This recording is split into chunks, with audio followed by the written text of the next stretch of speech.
In this video we share Ukrainian Mystic Josyp Terelya on Our Lady and Russia.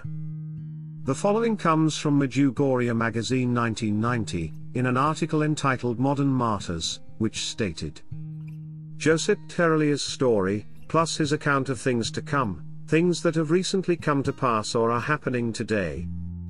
There are events unfolding right now in the world which are exactly what Josyp foretold. For example, he told the elite of the Soviet Communist government their empire would collapse by 1991. The book also contains some of the messages from Our Lady to Josyp.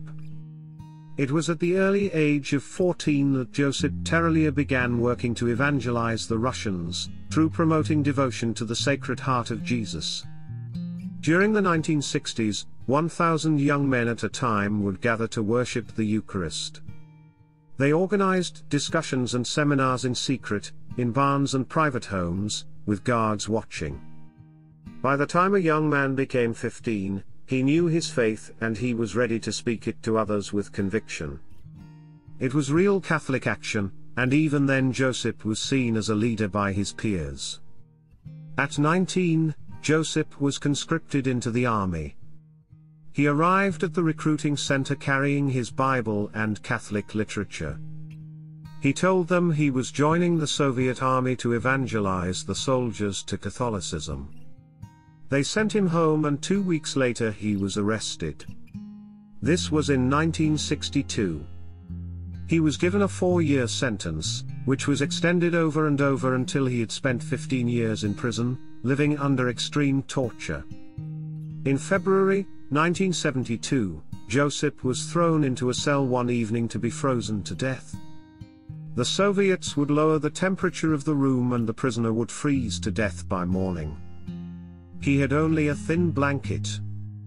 Josyp said that as his body began to freeze he was in intense pain. He could even feel sharp stabs of pain in the individual roots of his hair as they froze. There was one light in the room and Josyp climbed up a screen and tried to warm his head by that light. A guard looked through the tiny opening in the door, saw what he was doing, and turned out the light. Within a few minutes Josyp was so cold he could no longer move. He couldn't move his limbs or even open his lips or eyelids. Only his mind continued to function. He lay on his cot, eyes closed, waiting to die.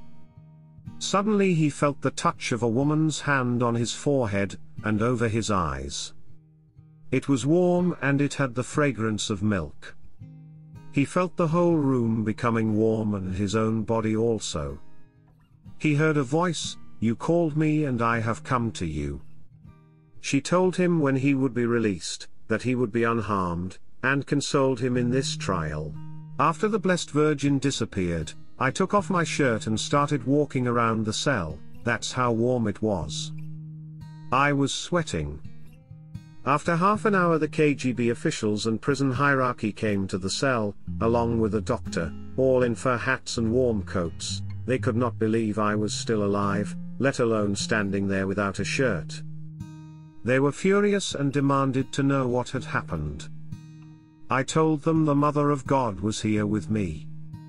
Josyp was released 4 years later. At the time Our Lady had told him, and the rest, as they say, is history. The communist regime is gone, and Lubyanka prison is closed. Josyp Terelya spent 20 years in the Soviet Gulag camp for his faith, during which time he experienced various apparitions of the Blessed Mother as well as the Archangel Michael. Thank you for supporting my channel. May God bless you and keep you. Our Lady, Queen of Peace, pray for us.